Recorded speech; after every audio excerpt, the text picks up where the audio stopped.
The facts matter. Good morning, everyone. Virgo here. It is December 18th, 2019. Happy Wednesday to everyone. And I wanted to, first of all, thank the subscriber who forwarded the information on this particular scenario. They forwarded me Steve Leto's video on this. Now, interestingly enough, Steve goes into a great amount of detail with regards to this particular scam that was pulled. However, he doesn't go into a lot of detail with regards to why this happened, how it happened, how did the IRS let this happen. So I'm going to be going into more detail with regards to that and why this is interesting, aside from the fact that it is very elaborate in terms of the way that a tax scam actually generally goes. I think it's one of the largest that I've seen in a very long time. So that in itself is interesting. But the main thing that makes this interesting is because this is a group of Moorish individuals who did this together. So let's take a look here. The Sun Centennial from South Florida reported this just a couple days ago, December 16th. Dad and his daughter got millions from IRS after claiming to win lottery. All right, so a Fort Lauderdale father and daughter who claim to be Aboriginal Indigenous Moorish Americans that are immune to the government authority they claim are on trial in Palm Beach federal courtroom on charges of tax fraud. A Broward County father and daughter claimed the government owed them $175 million in tax refunds on their lottery winnings. The IRS paid them $3.4 million before the agency realized the pair had never purchased a winning ticket, prosecutors say. Now, the pair who say that they're Aboriginal Indigenous Moorish Americans that are immune to the government authority they're on trial in Palm Beach federal courtroom, and they're accused, of course, of tax fraud. The court documents allege that Danielle Tequila Edmondson, 35 years old, and Kenneth Roger Edmondson, 51 years old, began filing a series of bogus tax returns back in 2015. I'm going to go into this in a few minutes as to why it is that it took so long for the IRS to catch up to this, so that you guys better understand how this actually happened. That year, prosecutors alleged Daniela Edmondson claimed an unspecified amount of lottery winnings and managed to get the IRS to pay her $239,700 with her allegedly ill-gotten refunds. Daniela Edmondson bought a BMW and took out $60,000 from the bank in cash. The following year, the woman whose court filings describe as a master's in business graduate. This is how they describe her. She has a master's in business as a business graduate. Decided to ask the IRS to pay her over $80 million in returns on over $141 million of supposed income. Your demand has no legal validity and is not payable through any federal agency, the IRS replied in a letter quoted in court documents. Your scheme appears to be akin to a fraud. But the Revenue Service didn't slow, their letter didn't slow Danielle Edmondson. The following year, 2016, she got almost $2.5 million out of the agency in what prosecutors allege are fraudulent filings.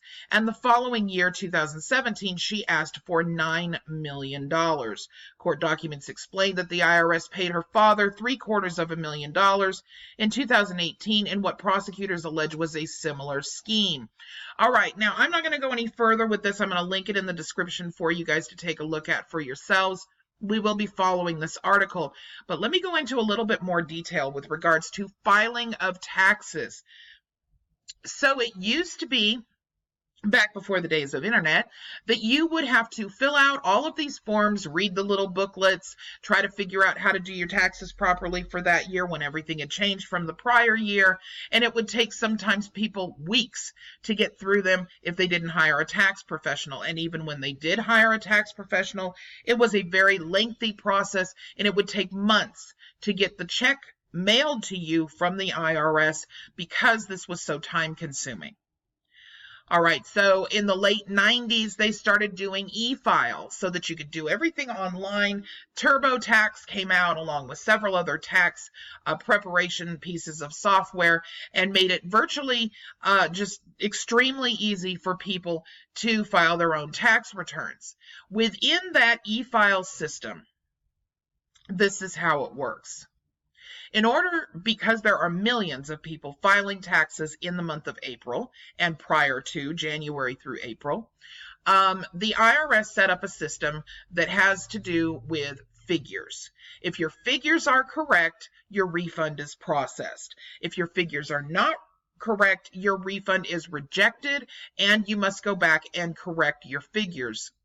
A lot of people assume that once their IRS forms and their filing goes through the e-file system and is accepted, that they're in the clear. That there's, not a problem and they're going to get a refund check. That is true 90% of the time. Most of the time, you're going to get a refund check when you file and your figures are correct. However, that's just your figures. You would have 18 to 24 months, possibly up to 3, even 6 years for some, if they are complicated enough, that you could be called in for an audit, because the e-file system is not checking for fraud. The e-file system is checking that your figures are correct. So for those of you that are wondering, how did this happen? Obviously, this happened because the first process of you filing your taxes happened through checking of your figures. If your figures balance out properly, your refund is your filing is accepted and your refund check gets cut, direct deposited, or mailed to you based on what your preference is. After that occurs, there is about an 18-month period before the IRS has completed looking through high dollar and questionable filings. All right, sometime between 18 months and 24 months generally is when you hear, oh, there's something funky that you have filed, we don't understand it, and we need actual receipts or proof that this took place. So, just so that you understand, e-filing checks your figures. If your figures are correct, the chances of you getting accepted and a refund check being on its way within 4 weeks is very, very good. If you have a problem in your figures, e-file will reject it, and you have to go back through and find out where you've got the discrepancy.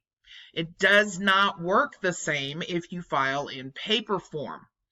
All right, now, when they go back and they start looking for things that need to be audited because they don't make logical sense, including some of those that they pick out of the air and do it randomly just as a good practice to ensure that people are paying what is owed in taxes and making sure that they're not coming up with false claims, that's like a lottery, literally like a lottery, where they take mid-range income, low-range income, and high-range income, and they just pick a few out, a few thousand, a few 100,000 possibly, out to take a look at. If something seems off, you get audited.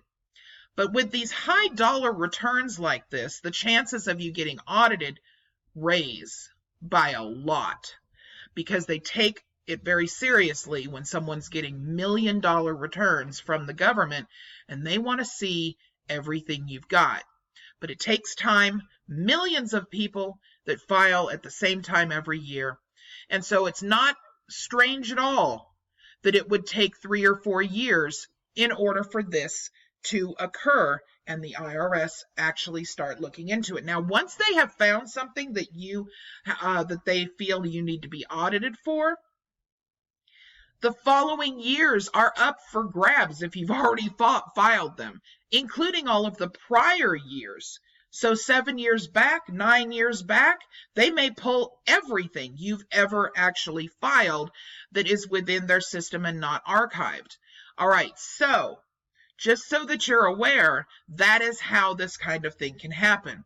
Once you're caught with your pants down once, They're going to go and look and see if you've been doing this year after year. And that is exactly what happened from 2015 through 2017 with this father and daughter. All right, now that that explanation is out, I want to tell you guys, this is going to be a very interesting South Florida case. We want to keep an eye on it because this is one of the things, if you recall back several weeks ago, maybe a couple of months ago, I did a video talking about how these individuals in the Moorish community that are not, I'm not talking about the Moorish Science Temple Moors, I am talking about the online Sovsip Moors that actually will attempt to try to do these sorts of things in the claim that the government can't touch them, so basically they can pull whatever scam or con they want to. This was one of the things also back in 2017 that came out that I was concerned about with regards to these secret squirrel accounts that these people claimed you could get, because there were a lot of I have not seen them in a long time, but back in 2017 there were even these quote unquote gurus that were talking about how if you purchased their packages or you followed their groups or you donated to them, that they could get you everything that you had ever paid the IRS back to you within 4 weeks. And this, my friends, is how they were doing it. So, because of the flaw in the IRS system of there only being a check and balance on figures when you e-file, this is something that leaves the IRS vulnerable to people to do things like this. However, if you do, you're crazy, because this is lifetime in prison type of stuff. Unfortunately, the Moorish American Consulate and groups like them have their followers believing they're untouchable by the government.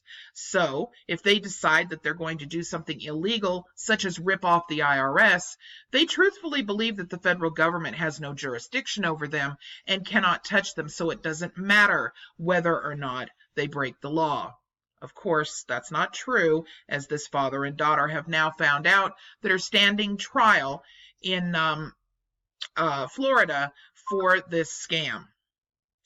We're going to watch something very severe happen to these individuals, and I think it's important that we follow it from this point forward. The link will be in the description for this Sun Centennial article that I would love for you guys to be able to go take a look at. Or actually, no, I'll be pinning this one at the top of the comment section. Everybody that comments about me commenting there seems to like that better. It's easier and you see it right away. So that's what I will do. I will be back today with another video. We're going to be talking about a group of individuals that at one point had gone dormant with regards to their Sovsit ways, but they're back and they're trying to regain footing after being brought down back in 2017 by several of the watchdog channels. And they're back with a vengeance.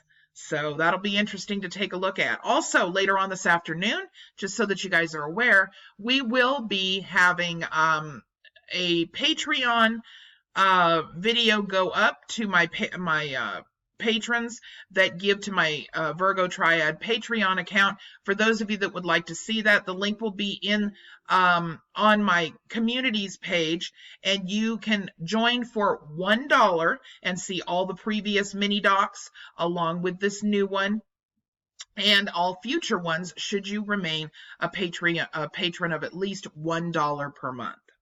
All right, everybody, I hope that you are having a wonderful morning, and I'll talk to you soon. Bye-bye.